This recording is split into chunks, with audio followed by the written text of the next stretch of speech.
All right, so if you guys are looking for like a solid mix bus chain that you could use for your hip hop and trap beats, this video is for you. I'm trying to preserve my voice so I don't like blow it out.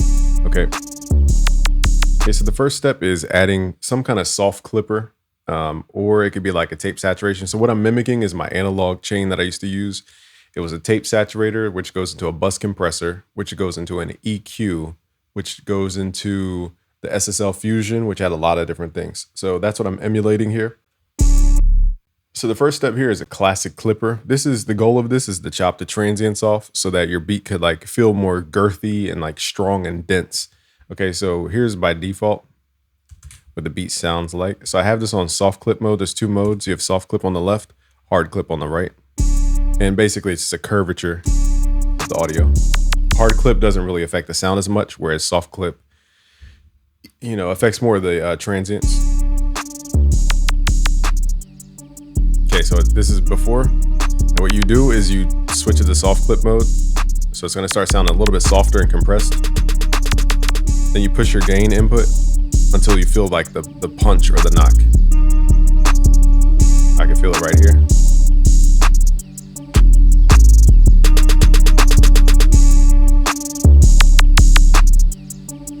Okay, but we still need room to like add more plugins. So we're at -3, so we're gonna pull down the output so that we have more room to work with other plugins. Think about headroom like space on a hard drive. If you're eating up all the space with one plugin, you're not gonna have more space to store stuff. Okay, so I'm chopping off the transient so the beat is a little more linear. As you can see here, it's a little more linear. Now I'm gonna turn off the limiter. I forgot I had that on. Okay. So now we're sitting around -8 or so. There's no magical number. It's just we just need enough room to add effects. Okay, so the next thing you could use instead of the classic clipper is FabFilter Saturn 2. This is like a tape saturation. Again, usually on my analog strip, I would start with the tape saturation first. So it's the same concept. You have an input gain and you have an output gain right here. By default, it's set to -1. Okay, so set it back to 0 and you can turn off the clipper. So now my goal is to drive the signal going into the tape saturator. So now I'm gonna mess with the input gain first before I start messing with these knobs. I'm gonna mess with the input gain first. And just listen to what it does to the sound.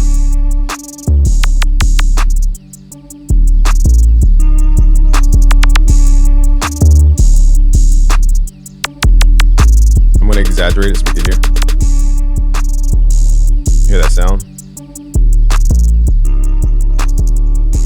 So we don't want that much harmonic distortion, so let's pull this back.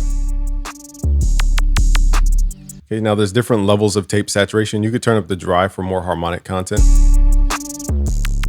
Where it's like Playboy Cardi level distortion.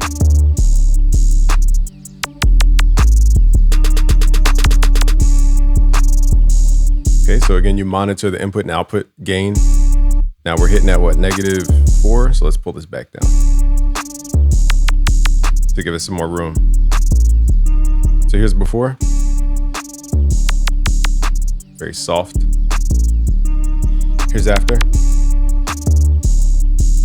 Hear that rumble.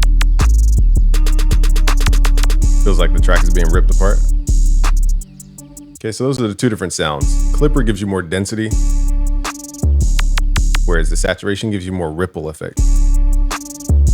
So it depends on how much attitude your track actually needs. The third plugin you can use is called K-Clip. I didn't realize they had an update, so I just updated mine. So what I'm gonna do is link these two and I'm gonna push the input. And again, the goal is just to take away some of that transient energy. You can hear that brr, brr, hear more tone out of it. I'm gonna exaggerate so you can hear. Okay, so that's a lot of distortion. Let's pull it back.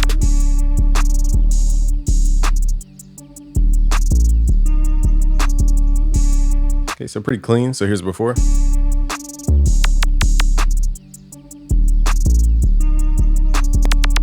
After. Not much difference. It's very subtle to hear that density difference. So my favorite is the classic clipper. Okay, next up, we're gonna pull it into a bus compressor. You don't have to use this, but I'm just using this because this was my chain. Okay, so the goal is just to get this needle to move just slightly. I keep my attack at 30. I keep my release at 100 milliseconds or 0.1 seconds. And my ratio is at 4:1, or you can mess with 10:1. Now here, I rarely push this hard. So it's just tapping the needle. The goal is just mess with those transients and get everything pulled down a little bit for more cohesion. I don't use makeup gain. So again, let's A-B the whole chain as before. Just feels hollow.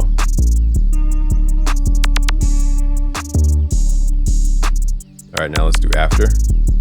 Here's after.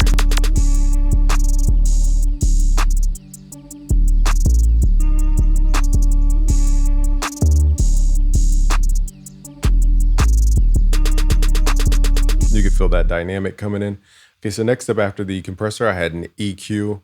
Now I had a Drawmer EQ, so this isn't a specific EQ, it's just shaping the tone to pull out certain things that you like, certain things you don't like. Let's just look at the frequency chart. I kind of like this frequency, this 215 area. So I'm gonna boost that up about 2 dB. Also like that snare. So pretty basic EQ curves. So next up, we're going to use this EQ as a filter. Now on the SSL, you have like an input trim, which is this volume knob. Then you have a high pass filter. So you can use this to cut out lows. In the case that you have too many lows, you could use this to chop them out. I don't think we have too much lows, but let's just chop it below 20.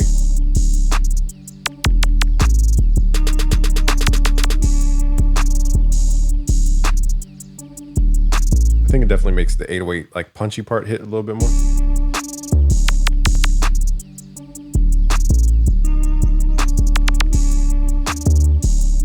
Okay, and then next up we have what's called the vintage drive knob on the SSL. So we're gonna use the tape saturator for this. You can click here to switch out the types, but a vintage drive would be, I would assume, a tape or a tube type of saturation. I don't know the specific type of saturation, so you would have to look that up. But any of the tube, tape, or saturations will do. Let's mess with the tube saturation.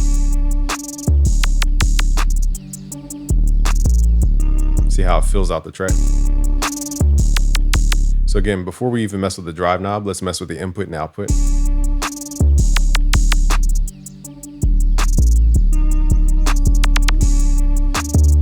You got to be careful with saturation because if you push the sound too much, you might lose some of the low end because it squares off the sound a little bit more.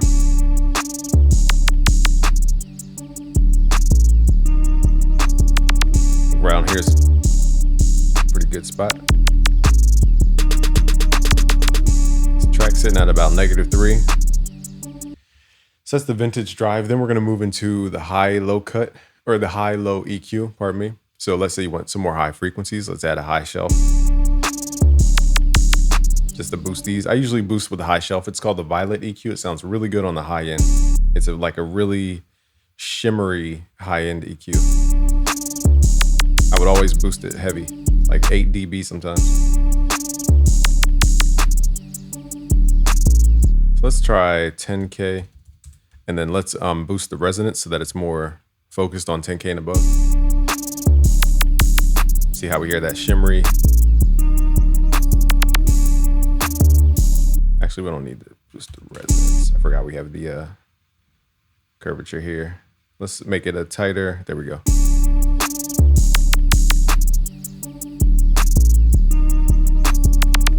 So this is making the track feel taller with those high frequencies.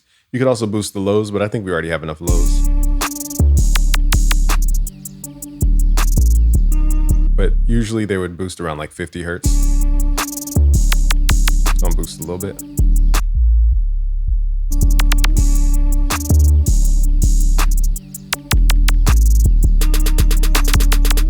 You don't want to overly boost your lows because you get heavy-handed with that. Next, we're going to use what's called a high frequency compressor. Now, you have to go into Pro Q, why am I saying Pro Q? Pro C2. The settings, okay, to get to this point, click where it says side chain. So this is the input. Then we're gonna set it to a high frequency only. I'm gonna audition the input just so you hear what the compressor is responding to. So I only want it to respond to frequencies, let's say above like 400 hertz.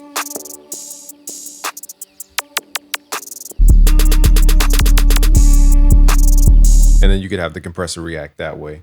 Or you could use a multi-band and then only target the high-end frequencies. I'm gonna set the attack to 30 and 100. So again, this is what the compressor hears. This is the signal that it's actually triggering, that's triggering the compressor. But it compresses the entire sound. So if you only want to target the high frequencies, you would use a multi-band compressor.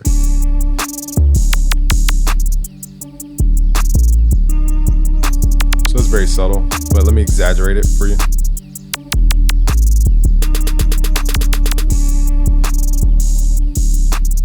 See how it carves out that space?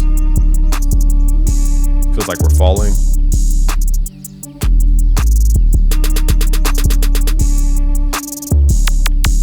Okay, so I like to use it just as a movement tool. Okay, and then lastly, well, not lastly, second to lastly, we have a nice, now my favorite things about the SSL, we're starting to get into high buffer, so let me up the buffer length.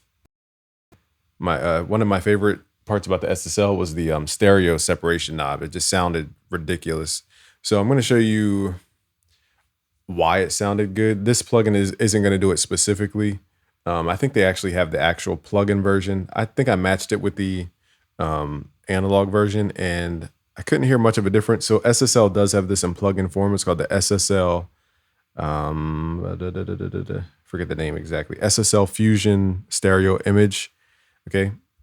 So that's the actual plugin you could use. I'm gonna use Ozone for now, but it's not the same thing because with their plugin, there's another knob where you can like mess with the sides basically. So let's widen this out. I think it's two knobs. It might be one knob, not sure. I think one knob is width and then one knob is like, there's another word that's slipping my mind right now.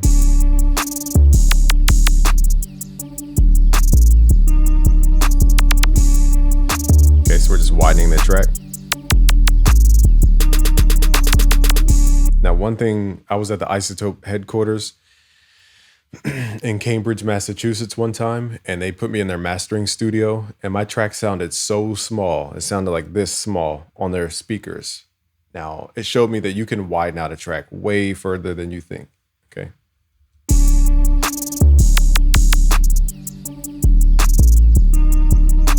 Okay, so I just pulled the width all the way up. Now, the next thing that I forgot to do is add an EQ. Now this, again, I forget the exact button, but on the SSL, you have this function where you can basically boost the sides at about 200 to 400 hertz, and it creates this like warmth on the side. So let's go to side mode, and then let's solo from like 400 hertz. Make sure this is on. Hold on a sec. I know it's a lot of plugins, but can't go wrong with this chain. So let's say around 200 to 400 hertz. We're going to boost this only on the sides, so the difference between the left and the right ear.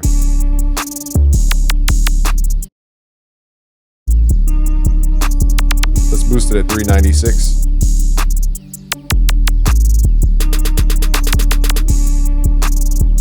And when you boost this, it makes the track feel more like it has more, like it's grabbing you. It's the only way I can really say it.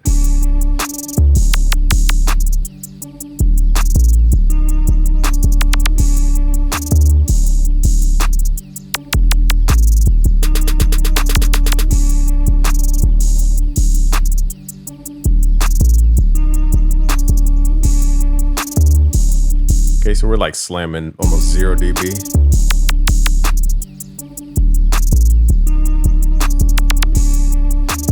Okay, so you don't really have much room to add more stuff, but the next thing you could add is a FabFilter on the transformer mode. I like subtle because once you get into gentle, it starts sounding so obvious. So I'm just gonna run this. Hear how gentle just kind of, even on my voice, you can hear it. It's very aggressive. So subtle is more of the transformer sound. Yeah, the other ones are so aggressive.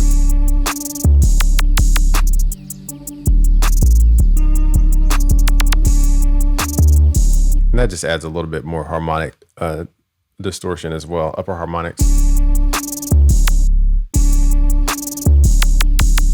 Okay, and then lastly, a limiter. Now we're already loud, so going into a limiter, you gotta be careful not to push it too hard.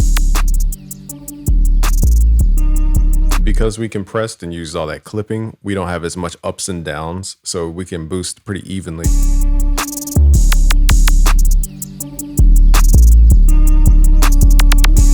And now you could hear the track is a lot louder.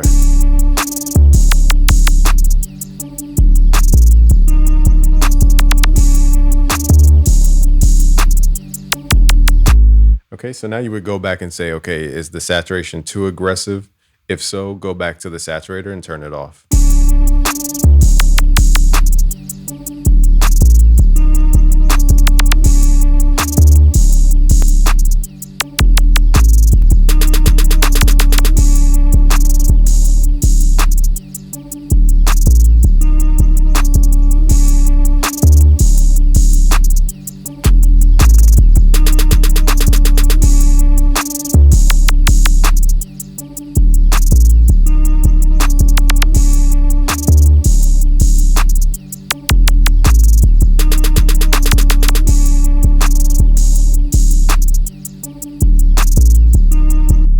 Okay, real quick, let's A-B all the chains. So here's before.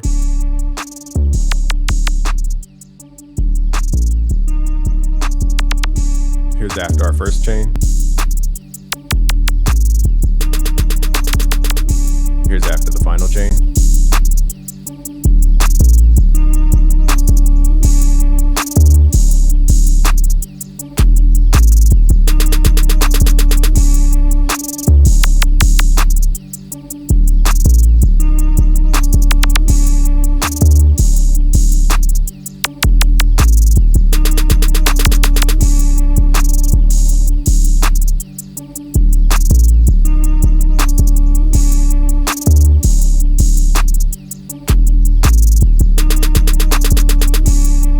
A-B it one more time. So here's before, just to remind you where we started from. And this is a pretty high dB, so we're at -3 to 4 dB, which is not quiet, but it feels quiet. All right, here's our first chain.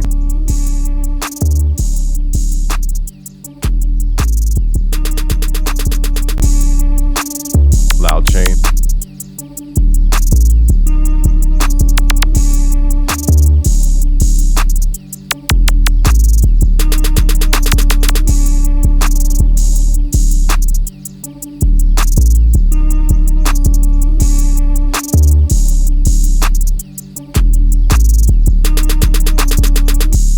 So mess with those plugins and experiment. You don't need all of them all the time, so don't think that you need every single one every single time. Thank you for watching. Subscribe if you're new. If you want a free course on mixing and you want to learn how to compress, how to EQ, how to saturate, how to do delay, reverb, how to clip, how to make stuff loud, go to premium.busyworksbeats.com. There's a course called Mixing Fundamentals, and you can get started on your free trial today. Thank you for watching. It's Game from busyworksbeats.com. Peace.